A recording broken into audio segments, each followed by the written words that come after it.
Et maintenant, place à notre plus jeune intervenant, Solal, 11 ans. C'est à 5 ans que tu recevais ton premier implant, car le diagnostic de ta surdité a été posé tardivement. Une réussite, car quelques mois plus tard, tu demandais à avoir un deuxième implant. Tu es un jeune implanté, mais tu es aussi et surtout un jeune musicien. Nous te laissons la parole pour que tu puisses nous parler de ta passion pour la musique et de ton quotidien, car je sais que tu tiens à témoigner et on t'en remercie déjà. Bonjour, est-ce que vous m'entendez bien?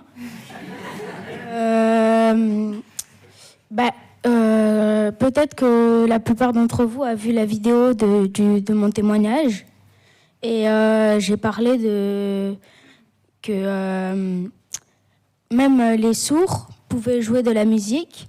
Et comme tout à l'heure, il y a des gens qui ont parlé et il y avait 2 personnes qui avaient fait de la flûte traversière ou de la flûte à bec. Et donc, je voulais parler de l'instrument dont je jouais et de pourquoi je voulais témoigner. Déjà, cette année, je suis au collège et je suis rentrée en classe à horaire aménagé, musique, c'est-à-dire une classe où, pas normale, mais une classe plutôt avec des gens qui font... C'est une demi-classe art, donc art plastique, et l'autre demi-classe c'est CHAM, donc classe horaire aménagée, musique, comme moi. Et on fait notre semaine normalement, sauf que le mardi après-midi et le jeudi après-midi, on part faire nos cours au conservatoire et on va faire nos cours de musique. Je pars faire mon cours de musique, d'éducation musicale. C'est là où on apprend à faire les rythmes, les notes, chanter, etc. Il y a le cours d'improvisation. C'est le cours où on fait un groupe et un groupe de musique, donc avec plusieurs gens, et on joue après un peu ce qui nous passe par la tête. Et on doit essayer de recopier un peu ce que font les autres. Il y a le cours de composition. C'est un cours où on apprend à écrire la musique, à composer des morceaux. Et il y a mon cours de trompette, parce que je fais de la trompette. Là, il me demande de faire des morceaux. Et puis pendant la semaine, je révise et je fais mes morceaux. Et puis, il y a le cours d'orchestre. C'est le cours où on doit faire... c'est un ensemble de musiciens. Combien ? Environ 30, une trentaine ou une quarantaine. Et il y a beaucoup d'instruments. Je vais en dire quelques-uns. Par exemple, la flûte, le violon, l'alto, le saxophone, etc. Et on joue un morceau... et tous les instruments, pour que tous les instruments vont bien ensemble. Voilà.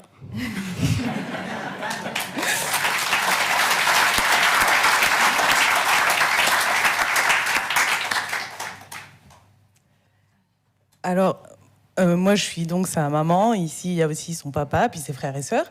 Et la particularité, je pense, de notre famille, c'est que nous, ses parents, sommes musiciens.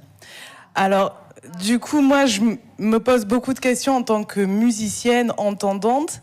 Alors, je vais un peu l'aider à poursuivre, parce que c'est pas facile de tenir un très long discours, mais peut-être que vos questions seront plus pertinentes que les miennes. Donc, j'introduis, mais peut-être ensuite, ça sera mieux que vous posiez les questions qui vous intéressent.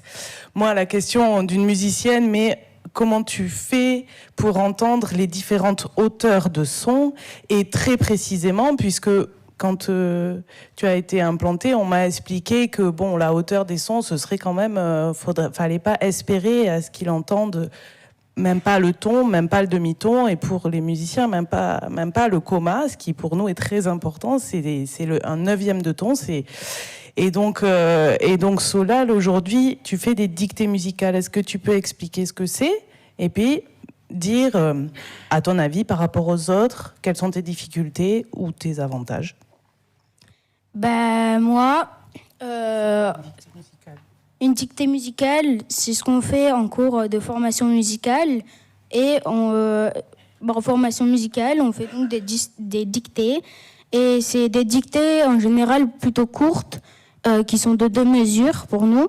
Et c'est des dictées de rythme ou de notes.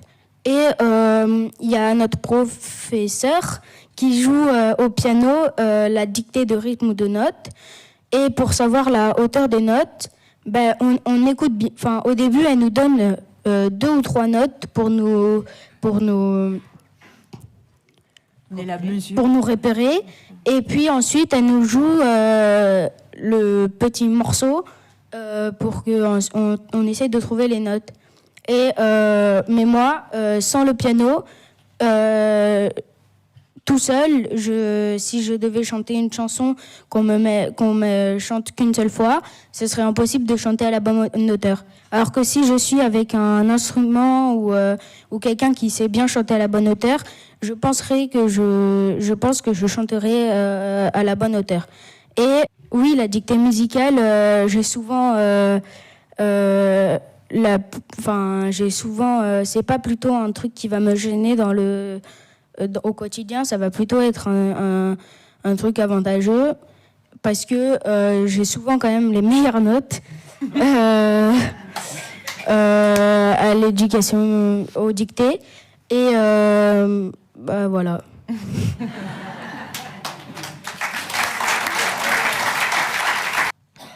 J'ai voulu témoigner parce que mes parents m'ont dit que quand j'étais sourd, quand on m'a posé les implants plutôt, mes parents m'ont dit que ceux qui m'ont posé les implants, ils disaient que je ne pouvais pas jouer de la musique et certainement pas chanter à la bonne hauteur. Et pourtant, moi j'y arrive et je joue de la musique et j'aimerais bien devenir musicien. Et je voulais témoigner sur ça parce que ils avaient faux. Ce qu'ils disaient, ce n'était pas vrai et voilà. Mais tu as raison. Ils avaient faux.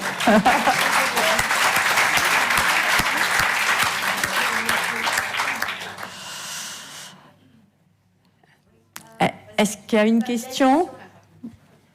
Myriam, qui justement, je crois, a joué aussi un peu. J'ai une question pour vous deux. En fait, j'ai essayé de me remettre à l'alto il y a 2 ans. Donc j'avais l'appareil, etc. Et je n'ai pas réussi à jouer en orchestre. Je ne sais pas si tu joues en orchestre. Oui, moi je joue en orchestre. Et tu arrives à entendre les autres ? Oui. Ah, c'est pas mal.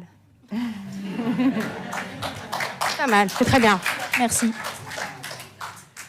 Peut-être je dois dire qu'il a commencé par jouer à 2 et d'abord, enfin ça ce serait mon conseil de musicienne, d'abord avec des gens qui jouent vraiment bien. C'est-à-dire c'est toujours plus facile de jouer avec quelqu'un qui joue extrêmement bien et qui va vous prendre dans son mouvement.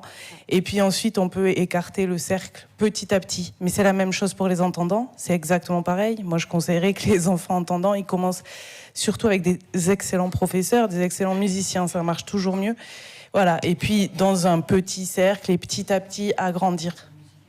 Alors, Solal a été appareillé pour la première fois à 4 ans parce que non diagnostiqué. Mais on peut pas dire qu'avant il faisait pas de musique parce qu'on est tous musiciens et de la musique, en tout cas, il tenait nos instruments, il était assis sur nos genoux, donc il entendait peut-être pas, mais en tout cas, il avait des vibrations, peut-être quelques restes auditifs qui lui, parce que c'est quand même très fort nos instruments, voilà. Et donc depuis toujours, en tout cas, il a mimé la musique et voilà. Après, il a eu ses appareils à 4 ans, son premier implant à 5 ans, mais il a commencé après, en école de musique, quoi, au conservatoire. J'ai une question pour vous. Est-ce que, en tant que musicienne et mère d'implanté, vous avez adopté une approche particulière pour l'aider à mieux apprendre la musique, pour compenser le fait de sa surdité ? Alors je crois qu'au début, oui, son père et moi, je pense qu'on a beaucoup mimé la musique. Enfin, extériorisé sur nos corps et nos visages ce que nous, elle nous faisait émotionnellement. Et toujours mimer les sons qui montent, les sons qui descendent, ceux qui viennent d'un côté et de l'autre. On a vraiment mis en espace ça, sans trop y réfléchir au départ.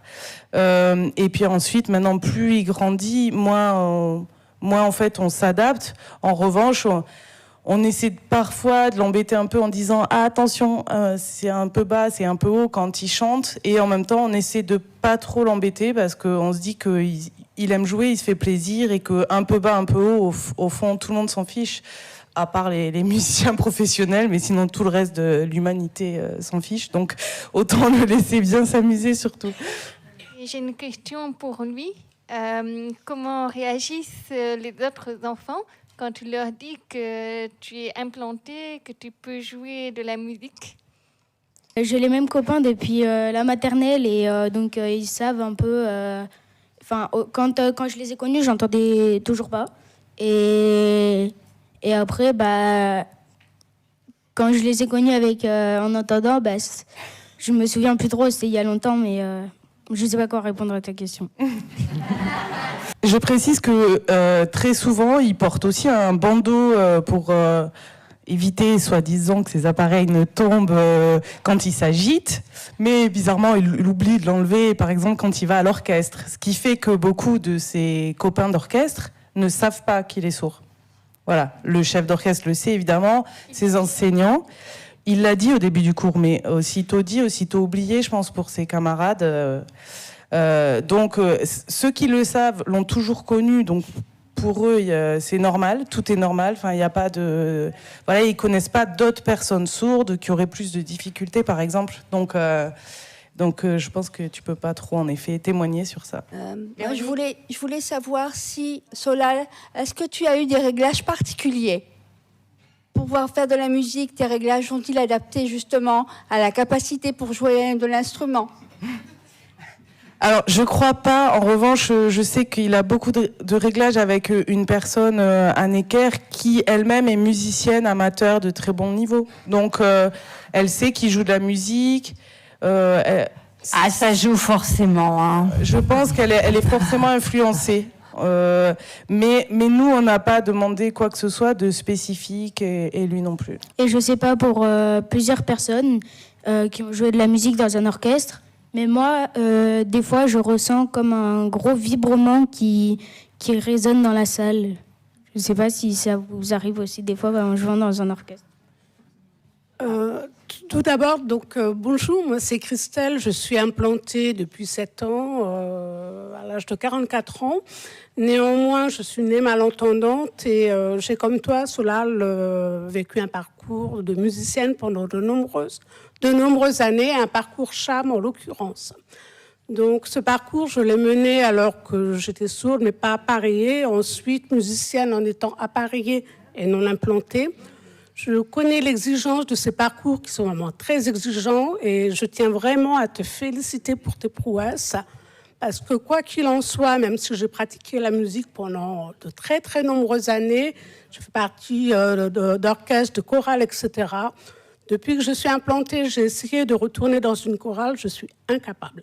Je n'arrive plus du tout à reconnaître les voix. J'adorais la musique, donc vraiment ce que tu fais, c'est extraordinaire, vraiment. Merci. Félicitations. Merci beaucoup. Gélica.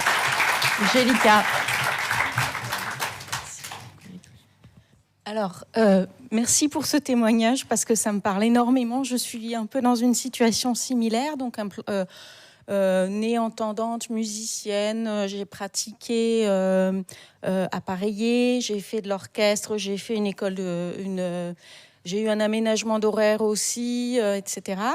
Et donc j'ai été implantée à 40 ans d'une oreille et 44 ans de la deuxième. Et alors j'avoue que le côté musical et la partie... disons que pour moi, c'était le but ultime dans l'implantation. Néanmoins, c'est possible. Hein, c'est possible.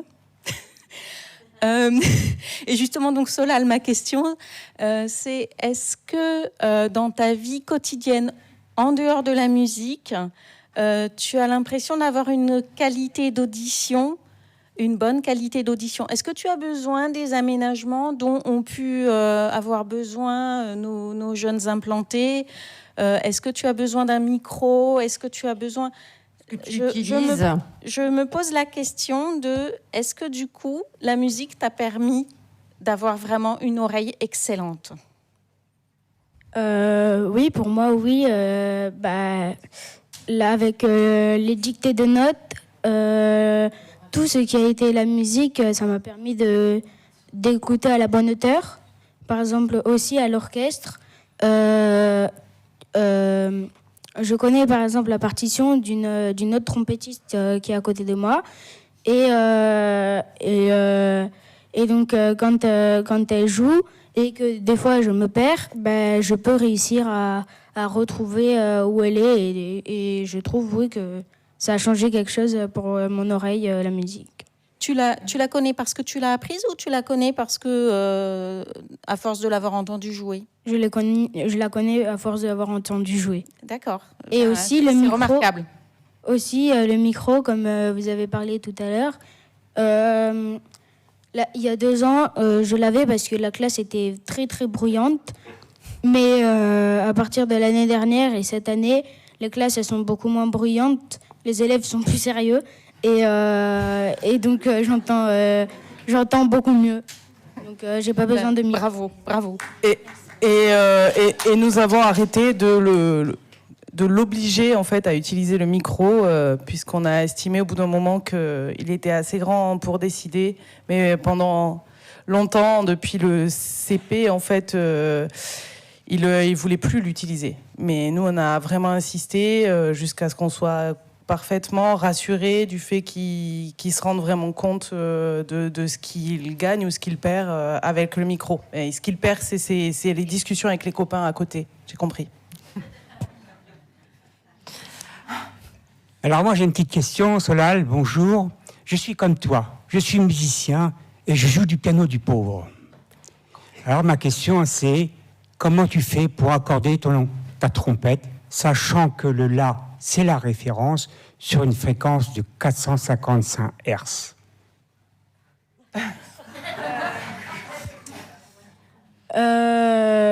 Moi, pour m'accorder, ce n'est pas moi qui m'accorde, c'est mes professeurs.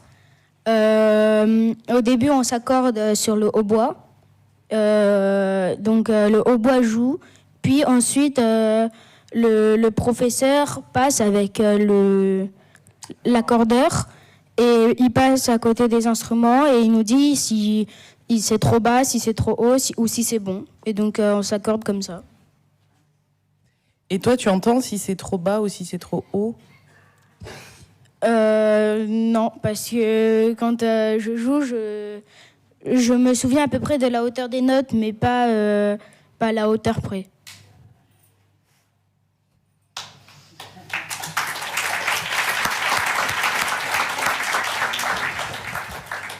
Bien, je pense qu'on va peut-être te laisser justement nous faire une belle démonstration.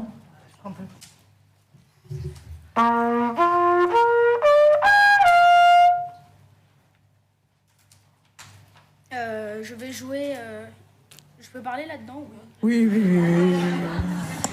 Je vais jouer Au travers du rêve, qui est un morceau de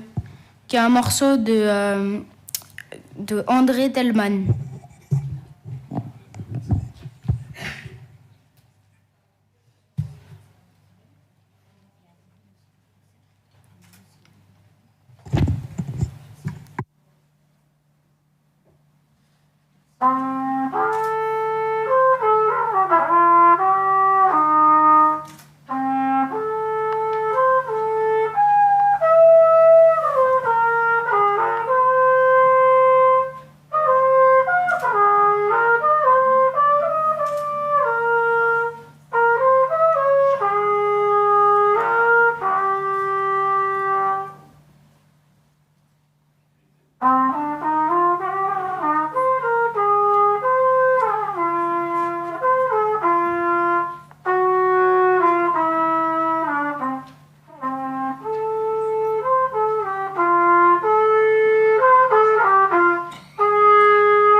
Merci beaucoup Solal. Je vais juste encore te demander peut-être quelque chose au micro, si je peux me permettre, parce que je sais que dans ta vidéo, tu avais dit quelque chose d'assez fort, notamment concernant l'émotion que tu as avec la musique, et justement pourquoi tu veux que les sourds aussi aient le droit d'écouter la musique. Qu'est-ce que ça t'apporte, la musique ? La musique, comme émotions, la musique, il faut que ça dépend des musiques. Si c'est une musique plutôt rapide ou avec des rythmes plutôt tordus ou rigolos, ça va plutôt être une musique joyeuse ou rigolote pour moi. Si c'est une musique plutôt lente, avec des rythmes qui sont plutôt longs, comme celui-ci que je viens de vous jouer, ce serait plutôt une musique triste ou émouvante pour moi. Voilà, mais que ça t'apporte quelque chose d'écouter aussi la musique et qu'on a le droit aussi, enfin, il n'y a pas que les mots. Par exemple, il y a un groupe que j'aime bien, ça s'appelle Bouskidou, et ils chantent du tout et du n'importe quoi, ils jouent du tout et du n'importe quoi. Bon, ils se sont entraînés, mais ils se sont entraînés pour faire un morceau qui soit en quelque sorte ridicule. Merci Solal. De rien. Merci beaucoup.